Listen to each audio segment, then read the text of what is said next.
Scott, welcome to the show. Hi, so great to be here. Thanks. I'm excited to have you on. I love the concept. I love the concept of your book and what it's about. I'm so excited to dive deep in, share with the listeners all that good stuff. So thanks for taking time to be with us. As my listeners know, I do not waste time. So I want to know, talk to me. What is your story? How did you get into what you're doing, the whole workplace, all that good stuff to lead to what led you to where you are today? Great. So my workplace journey, I guess. So I've been a business school professor for a very long time. And starting in the late 90s, I was doing research on things like workplace flexibility and work-family issues when it comes to employers and things like that. And I was getting increasingly frustrated with the fact that, like, basically you collect data and it takes like 2 years to write a paper and get it through reviewers. And then like 50 people read it, like just other management professors like me read it. And it just felt like there's all this good information being developed, but it's not getting out into the world and having an impact and things like that. So around 2010, I had kind of what I called my mid-career crisis. And I decided I wanted to do public-facing stuff. And my mission was to get information about rising to work-life challenges to the people who need it, which are first working parents, and secondly to employers. So this led me to blogging and doing lots of media stuff and workshops at companies and things like that. And in 2016, it was my first book, The Working Dad's Survival Guide, which is the first book and still the only book of advice and encouragement for dads trying to balance work and family. And then I kind of pivoted and I'm like, okay, let me work on employers.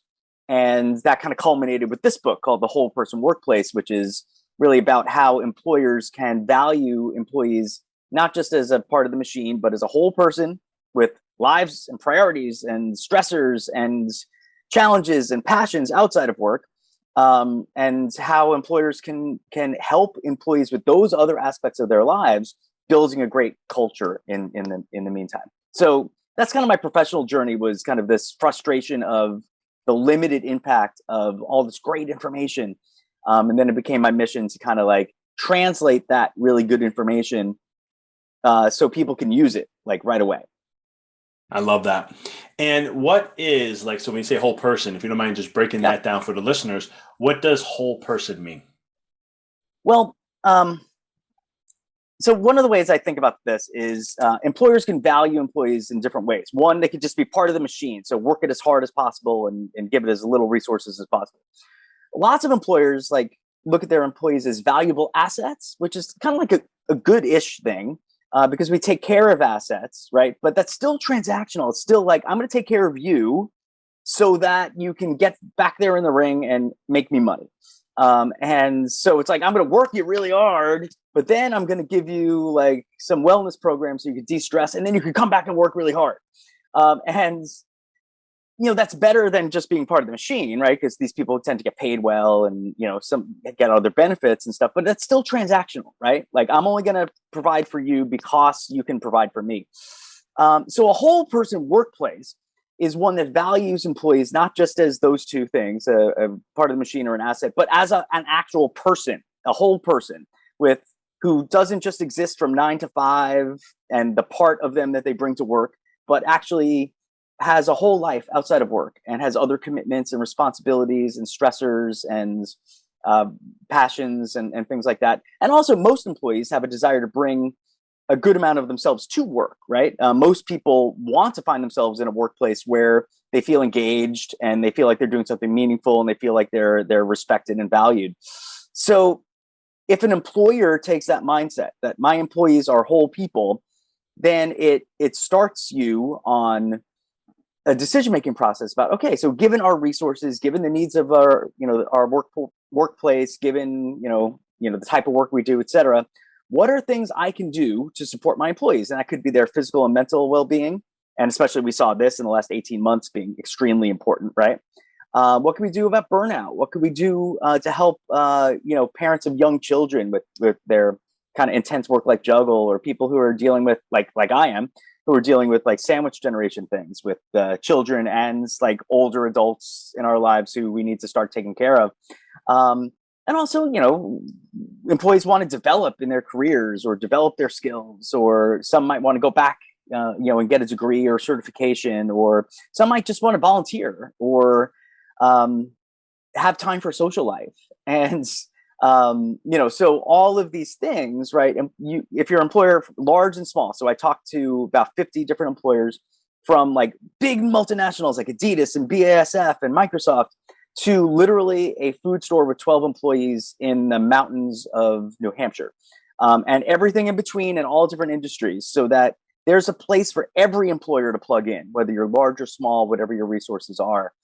Because we can all make the world, I think, a little bit better.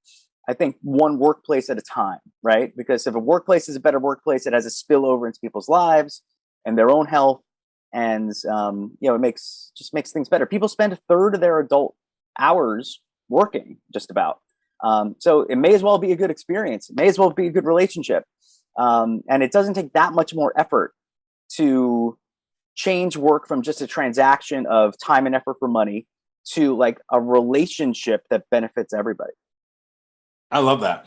And do you think that, because I remember reading, I think it was Daniel Pink, his book Drive, talking about the different motivators, right? And now and I think this is, it certainly overlaps. Yeah. You're making me remember the book. I'm like, I keep hearing it. I'm like, I remember he talked about like, transactional. Now it's like the values of individuals. And do you see corporations kind of moving that way? Are we starting to see that shift? I mean, what has been your experience? Yeah. So I think, it's not universal by any stretch, right? I mean, there are employers that just look at their employees as part of the machine, right? But I think more and more employers are seeing that, the way you really succeed longer term is getting like talented people and then keeping them, building an environment where they want to stay, and then, engaging them in their work, like Daniel Pink, kind of their intrinsic motivations, their internal motivators, not just money or whatever, but getting to people's desire to do something important and to have some self-determination and to feel like they're getting better at stuff. I think that's what Daniel Pink kind of focuses on. And that's certainly a big part of it. I think more and more employers understand this. And I think the last 18 months has been a big reason why. Lots of employers that never would have tolerated things like working from home and flexible work and, if I can't see you, how do I know you're not working kind of mindset, like they were forced into remote work and collaboration and figuring out different ways to make being more like work goal oriented, as opposed to like evaluating people based on their time in their chair at the office or whatever. Because, obviously people could just play poker or whatever they want. And anyway, but so a lot of companies were like dragged kicking and screaming into kind of a more modern approach, a more high trust type of approach. Now, the organizations that already had this, that already had flexible approaches and allowed people to work from home occasionally and built really great workplaces and teams that really supported each other and had this reserve of kind of trust and let's figure this out together, they were 10 steps ahead when, March of last year happened. Lots of others played catch up, but now companies are, the big question for the fall has been, how do we return? Or what's the next workplace going to look like? Is it going to be some sort of hybrid where some people come in certain days, or are people going to stay remote forever? Do we want to bring everybody back? These are the questions, organizations are dealing with. And especially a lot of them had a plan up until like the Delta variant. A lot of companies were focusing on like, hey, kids are going back to school, so therefore, like, we can start with more confidence bringing people back to the workplace. And of course, Delta variant happened, and it's like what Mike Tyson said, right? Is everybody had a plan until you get punched in the mouth. That's kind of what workplaces are doing now. A lot of them are retracting from their return to workplace plans or doing mandates for vaccines and masks and things like that. So it's a complicated time for employers. My advice for employers thinking through all this, and more employers are confronting these big people issues than they ever did before, is start with the values, right? Of how do I maximize the care I can give to the whole people who work for me? And from there, the decisions are what's best for you and your workplace and your people. But I think the principles are really important to keep in mind. So we shouldn't just focus on, just very narrowly on financial goals. We should consider, yes, our financial success as a business owner or whatever, but also, how do I build a great workplace that really supports people? I love that. Do you see companies kind of, because I work with a lot of patients, and one of the things is, nowadays, like I have a couple of patients who are programmers, and they're like, yeah, my company is only allowing me to, they're saying I only have to show up to the office 1 or 2 times a week now, and then I work from home for the rest of the time being. Yeah. Do you see employers kind of looking at this and kind of, I think LinkedIn, I think he said he's going to keep all his employees they can work at home from home. Is it one of those things where we're kind of like challenging because technology has evolved so much now where we're at a point. That's why, like I was telling somebody, I'm like, thank God we had technology, because if we went through this without technology, what a mess. The world would be in a standstill. We'd be like in medieval times or something. So, I mean, you're talking about, about programmers, and you're talking about tech companies. Yeah, a lot of their work could be done kind of individually or through collaboration through Zoom or, Microsoft Teams or whatever platform they're using. And that makes so much sense for them, right? To be able to be like, hey, we hardly need to meet, or we don't really need to meet in person at all. Now, different industries, different companies have different, you're a food store. Well, you need people at a certain place at a certain time. If you're, even I work at a university, we went virtual for most of the last 18 months, but we're a small college that really, our thing is that a lot of personal attention to students, and it's a really, it's kind of supportive environment. So we are very keen on, we are bringing everyone back.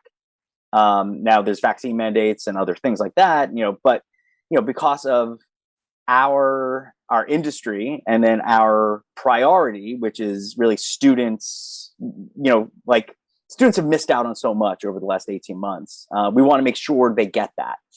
So even though, frankly, I think, faculty is one thing, but like our professional staff and others, like advisors and things like that, I think eventually we'll get to a place where it's going to be hybrid, where people could come in some days, and then other days they could be home and they could do like Zoom meetings with students, or do the other work and have their student work be on the days they're on campus. But for this semester, they're very much keen on, like, everybody's in the office all the time. We want to show our students that we are here for them. So it depends on what industry you're in, healthcare organization versus tech, whatever you might be, whatever type of company you're dealing with has different challenges. And your ultimate decision will be different. Like, and this isn't just for return to work. I mean, it's also, Microsoft they give, I believe it's 12 weeks of paid parental leave to both moms, dads, birth moms, adoptive parents, etc. And they have all these supports around it, and training and orientation for managers and employees beforehand. And they really do a great job. Now, again, a small furniture manufacturer with 50 employees, which I also talked to, they can't afford to pay someone 12 weeks of paid parental leave, right? But there's other things they can do to be like supportive of employees and kind of have this whole person approach in terms of scheduling, in terms of paid sick leave, in terms of workplace safety, in terms of physical and emotional well-being programs. So there's things that any employer can do to plug into these values that's appropriate for their workplace. Just like, what makes sense for LinkedIn, largely a tech company, their decision is probably going to be, we don't really need to be in the office very much. Other companies, based on their industry or their needs or whatever, might make a different decision. But whatever decision you make, again, the values of how do we take the most care of the most number of people, I think is an important place to start. I agree with you. I mean, I'm a chiropractor. I have to show up at the office. I can't, there's no virtual adjustments. And right, but maybe you have some office employees who can do some paperwork and stuff that doesn't have to be located in the office. For example, I don't know. I mean, your business better than I do, but yes, you are direct to customer business. So you need to be where the customer is. No, but you can, one of the things is you can have a virtual assistant take care of all the calls and all the other things where you don't need that there. And then there's, nowadays you can do remote stuff. So there's a lot. It's what I love about technology. Sure. There's so many things you can do now with that. When it comes to the values of an employee, you mentioned some of these things already. Like what are, because instead of being transactional, right? We're talking about like, well, you can Yep. do benefits, you can do flexible this, you can do that.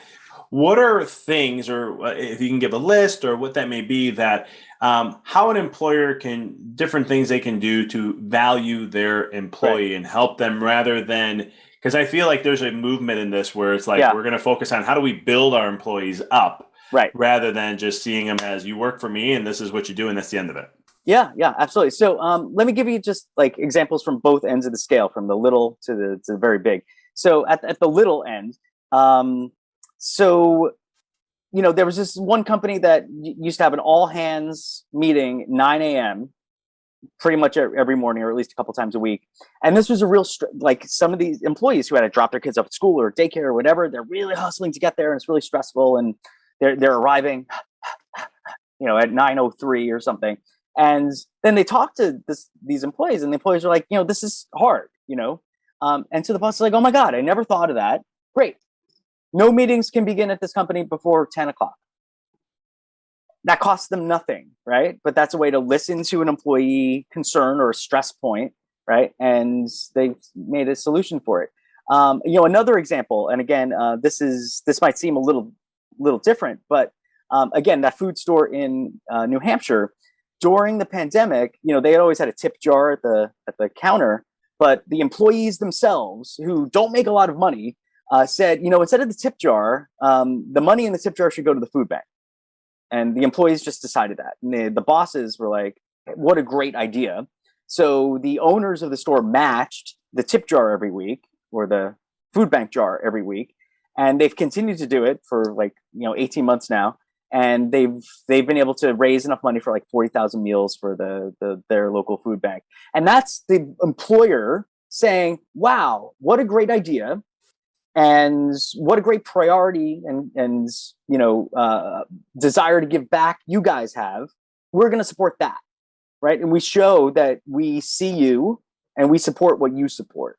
And again, that's not necessarily an employment practice or a benefit, right? But that's indicative of a whole person approach, right? You're valuing someone's priority, even if it's tangential to work.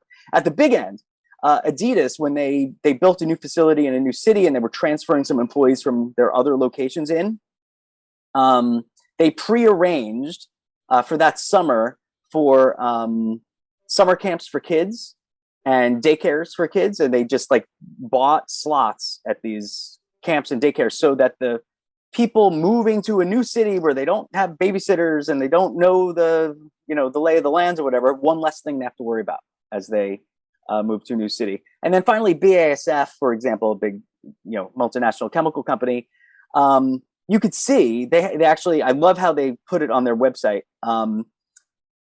They have what's called their periodic table of benefits, and it looks like the periodic table of elements from chemistry. And it's all these little boxes in all different categories and everything. And you could see the extreme wide range of benefits they provide to all their employees, not just the office types and managerial types, but the people working in chemical plants. They get really good benefits. They have educational benefits. They have student loan programs. They have health and wellness benefits, parental leave, things like that. And big companies can afford, right, to have these extremely robust benefits packages. But as we just saw, the smaller companies can listen and really get to know their employees and have custom solutions. So again, start with the value base, and that can lead you to a lot of decisions that make sense for your workforce. And you can't always help every employee, but we got to start with that orientation, I think, of what can I do to make sure that my employees have the time and the resources and maybe some other programs to help that can help them with some of the stressors or challenges that they face in the rest of their lives. Oh, one last thing. There's I forgot what company it was, but they were part of their EAP, the Employee Assistance Program that they contract with, and a lot of larger employers do this. They have a program that helps people navigate things like Medicare and paperwork for example, if they have to get their elder parent into hospice programs or nursing homes and things like that, because they could be such a difficult process. And I don't know if you have personal experience with this, but it could be a bit of a bureaucratic nightmare. So part of what they offer is like an expert that can help walk you through that process, and talk about taking, a stressor off somebody's chest, right? It's just, it could be transformative, right? I mean, it could just be like, God, instead of having 30% of somebody's mind focused on, I got to take care of my dad and his situation, that's gone, right? That weight is gone. And now this employee can use that focus at work, or be more engaged at work, or they can use that focus on other aspects of their lives. I think that's critical. I mean, I see my mom go through something like that with her mom, and I know the stress it takes on the individual and so much more. But I think that those are key things. I mean, you're looking at, like, from my world, how I'm seeing it, because being a chiropractor, I focus on how do people to adapt better to their life and stresses. Sure. And so you're helping to lower their stress, which from a mindset and neurological standpoint, you allow to have more resources, be able then to focus on other things without letting that be a distraction. And employees, it's, like in my office, my employees all know, like, we have this like magical little hook out front door, and I say, hey, you hang all your stuff at the end at that little hook there before you walk through the doors, so we have the best version of you. And we help them in many different ways with like care and nutrition support and all that, so that we can help them from a health side. Because you want them to be able to pick up this thing from the magical hook and still feel good, not have like pick up the hook and be like, oh God, I have all this to do. Right. I mean, because there's a body mind connection. I mean, you would know this far more than I do.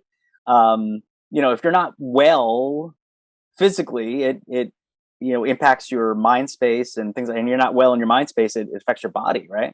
And this goes back to, and if you don't mind me, the quote, the book originally had a different title, and then after I interviewed this one person, their quote was so beautiful, and it gave me the term whole person workplace. But the whole quote is, we have to remember we get the whole person through the door, their backs and their hands and their minds and their hearts, and they're at all different places in their lives, and we have to do our best to take care of them. And I just think that's such a beautifully stated quote, right? It's a whole person. It's their backs and their hands and their minds and their hearts. If they're physically, their backs and their hands are not taken care of, right? It's problematic. Their minds and their hearts. If we're not engaged, if we're, stressed or anxious or, unwell in our souls, it's a problem too. And I think, that's a good perspective to have, right? That it's a whole person. It's not just a slice of a person for a part of a day. I love that. I think that I think is a game changer, because, excuse me, you'll see just from the employer side of things, and I know you got the data on this, you'll see the whole company rise up more. Because I think that's why I like wellness, corporate wellness kind of programs started coming out.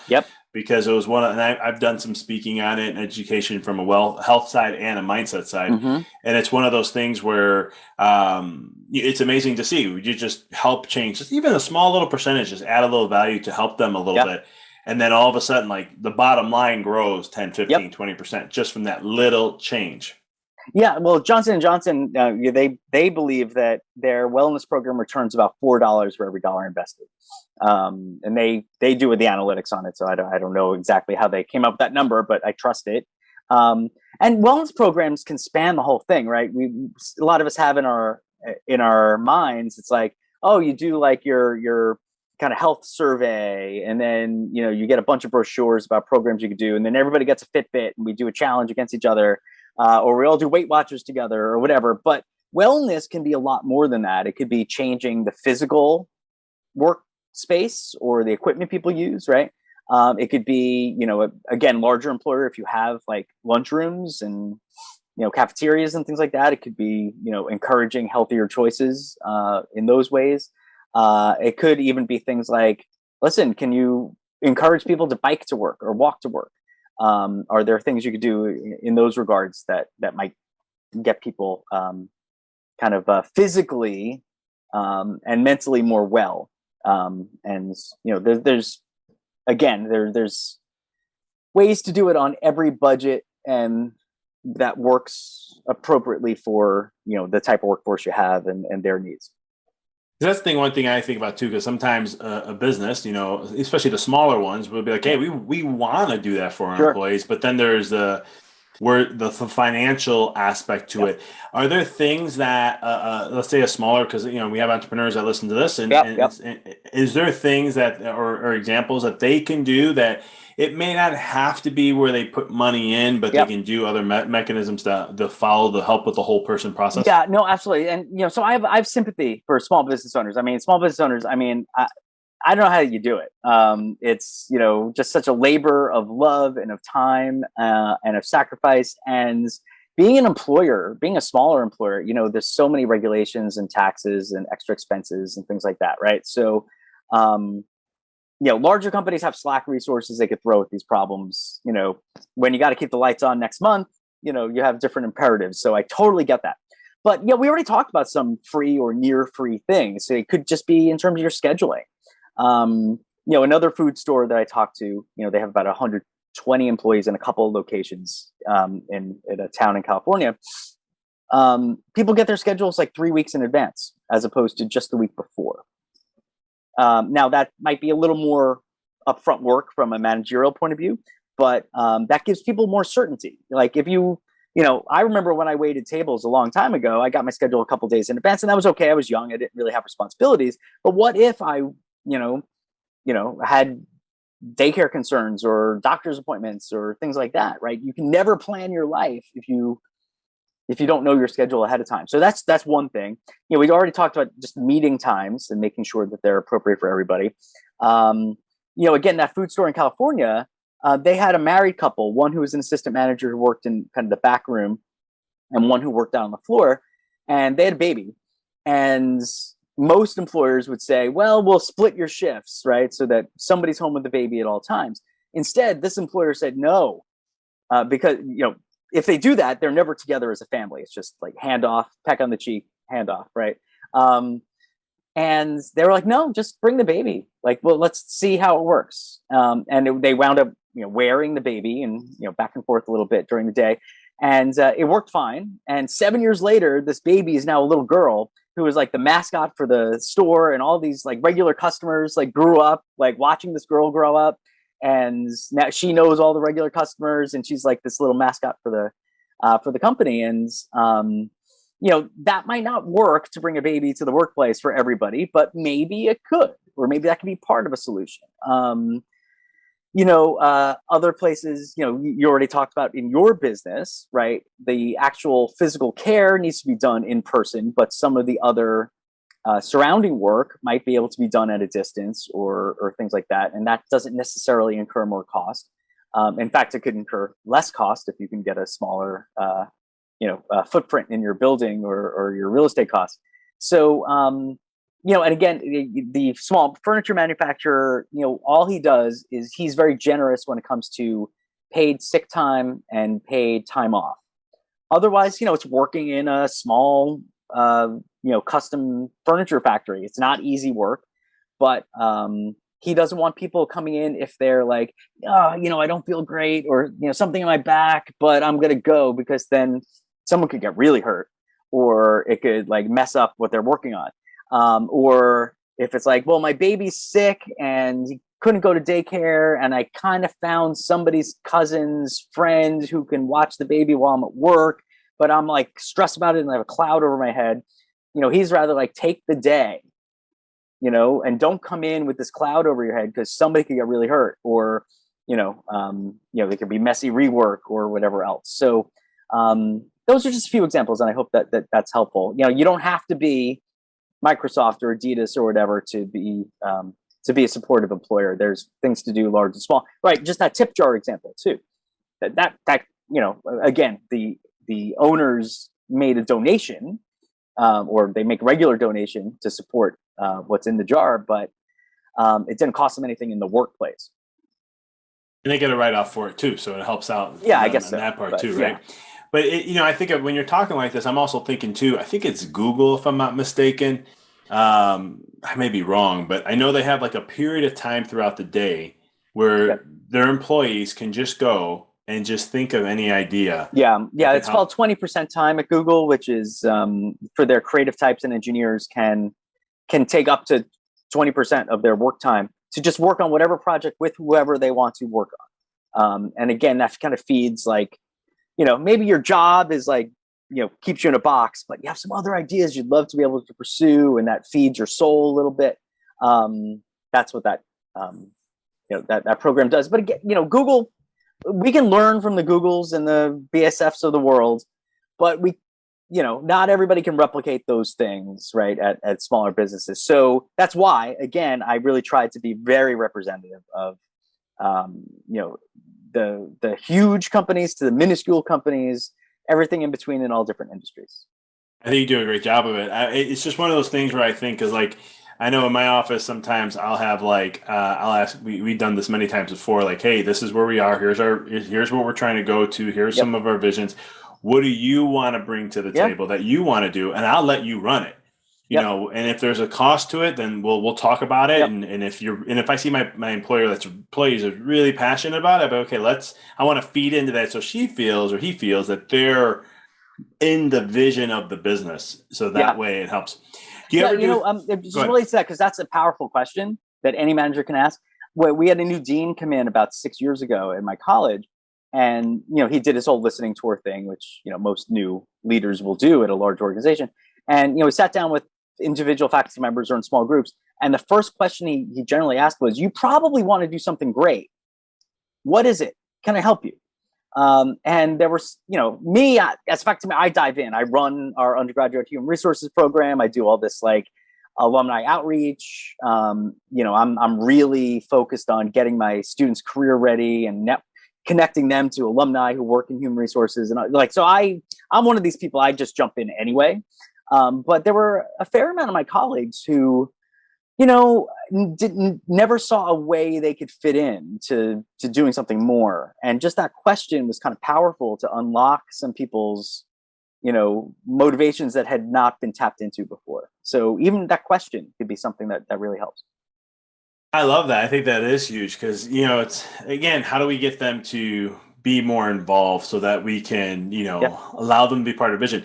Have you ever recommended too, because this is something we have done in my office. And again, it's just learning from, in my background, I was a business major. So like learning, one of my favorite classes in undergrad was HR and just learning compensation and all that stuff. And I was like, oh, there's a whole system to this. All right, cool.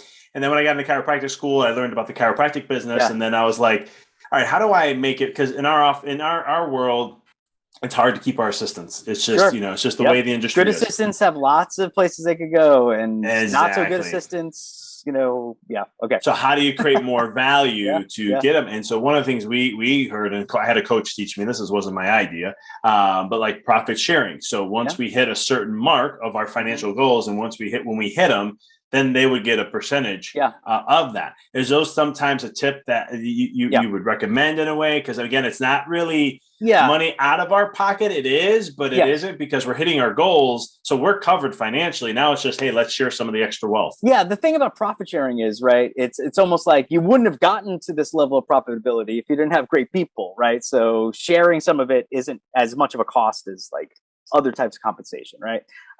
Actually, I'm glad you brought that up, because I've been talking all about these programs and cool decisions and things like that. But a lot of how we show how we value our employees is in our basics of how we manage or do our HR with our employees. So how do we, when we recruit or hire people, we can build some of these values in so that we make sure we're recruiting people who might fit into a high trust, we care about each other kind of culture, right? You can ask questions on an interview. Tell me about a time that you were on a work team where somebody was struggling and you really stepped up for them, or things like that, right? And to see if they're either interested in or have experience in working in this kind of pro-employee workforce. You could do it how you onboard your employees. Onboarding, you could just say like, here's your job description, go sit at your desk, here's your key. Or it could be like a whole orientation to, here's how we take care of our patients here. Here's how we take care of our coworkers here. Here's what our culture is. Here's what our most important values are. We can also use that opportunity to really, that's where we can really get to know the person as an individual, and then maybe find a way to demonstrate how much we value them as a whole person. I have a great anecdote on that. I'll get back to that in a second if you don't mind. But it's also, how do we design work so that people don't feel overloaded, or somebody could take vacation knowing that other people have it covered because you've overlapped job responsibilities or you have a team working on something. And then how we pay people, good livable wages. I think profit sharing could be a good part of the mix. Our core benefits, how we evaluate performance. There's a company that, back in the 2000s moved away from their hours culture. We all have to be here all the time working, to hit all your goals, man. And then you can work wherever you want, or whenever you want. And they did this many, many years ago. And they were able to do that because they really fixed how they measured performance, making it easier for managers to tell who's really working well, who could be trusted with this freedom and autonomy. So that's a long way of saying, part of how we value employees is just in our regular management. We make sure those values come through in the ways we manage our employees. Going back to orientation for a second. Okay, so it's a story from a long time ago. But back when I was in grad school, I was in a softball league, co-ed softball league. And it was pretty competitive, but we did go out and get beer and stuff afterwards. And one of my teammates, she was a college athlete. She had just graduated, and she was on this team. And this team was really important to her because it was like her way to keeping a foot in athletics and whatever. And I remember because she had just taken a new job. And apparently during the whole onboarding process, whatever, they got to know about her athletic background and how important this team was to her and things like that. And so after a game, we go out to the bar, and when we're settling up the bill, the waitress is like, nope, it's taken care of. Her new employer has paid for your table. And, that's probably it wasn't that much of us. It wasn't that much beer. It was a weeknight. But still, if it was $150, what a way to just show we value you, new employee, not just as part of the machine, or not just for what you could do for us, like the asset model, but we care about you as a whole person, including the things that are important to you outside of work that have nothing to do with work. And she was like over the moon, and I know she worked there for as long as we had stayed in touch. That's just a way to put a little bit of value on people, right? That she was heard, she was seen, and her outside of work priorities were recognized. And sometimes, maybe, you asked about lower cost options for smaller employers. Maybe, that was $150 at a bar one night, right? And maybe that creates the sense of engagement and loyalty that, will pay for itself 100-fold. But I love that story because we do something like, our office is all about like family. Like you work with us, we're family. We're gonna treat you like family. But then we do things once a quarter where we just go out and it's like, hey, no talk about work. Yep, great. Let's just get to know. Let's hang out. Let's talk about life and just connect. And whatever you guys want, dinner, whatever, drinks, don't even worry about it. Get whatever you want. Great. It's on me. It's on us. Yeah. And let's just have fun. Well, that's the benefits of a smaller employer, right? Is you can do things like that, right? If you have 500,000 employees scattered around the world, you can't quite do that, right? So maybe you don't have the deep pockets and resources for a periodic table of benefits, but you can really get to know your people and recognize them on a periodic basis. And probably some conversation during that dinner might lead to something like, hey, maybe I can help you with this, or maybe somebody can help somebody else out with something. That's invaluable. I mean, you pick up the check at the end of that day, but I bet that it's hard to quantify this, but I bet that it comes back to you in terms of loyalty, reduced turnover, just higher engagement, things like that as you go. It does, and they appreciate it too. And even from a business standpoint, it's partially written off too. So there's that tax benefit for me.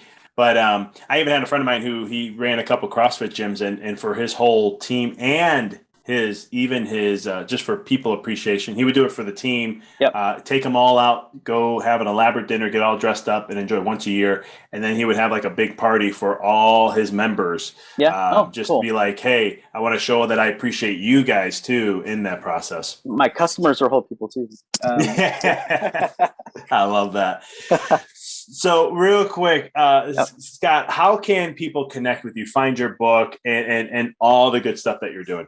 Great. Thank you. So again, the book is called The Whole Person Workplace, Building Better Workplaces Through Work-Life, Wellness, and Employee Support. You can find it wherever you buy books, but for most people, that's Amazon. So you could just put in Whole Person Workplace or put my name, ScottBehson. It'll come right up because I have a weird last name. So like in search engines, it comes right up. Also, I have a website, Scott Behson, ScottBehson.com, where you can find links to my 3 books, in addition to some of the other workshops, media, other writings that I've done, and whatever else. I'm also very, very available on LinkedIn. And again, my weird last name, I'll come right up in a search. And I'm happy to connect with somebody if they have questions about my work, about the book. If you buy the book and you're like, hey, I'd love to follow up with you about this, I am like all ears. So I'm easy to find. Love it. Well, I appreciate it, Scott. I appreciate the work you're doing. I think this is the movement all employers, in my opinion, need to get going towards. Is I look at it as just appreciating the actual employee as a human being, rather than, a machine, as you say, or anything along those lines. So appreciate the work you're doing. Thanks for taking time to share your wisdom and all these wonderful nuggets you shared here on the Mindful Experiment. Great. Thank you so much. This was awesome. Thank you, Vic.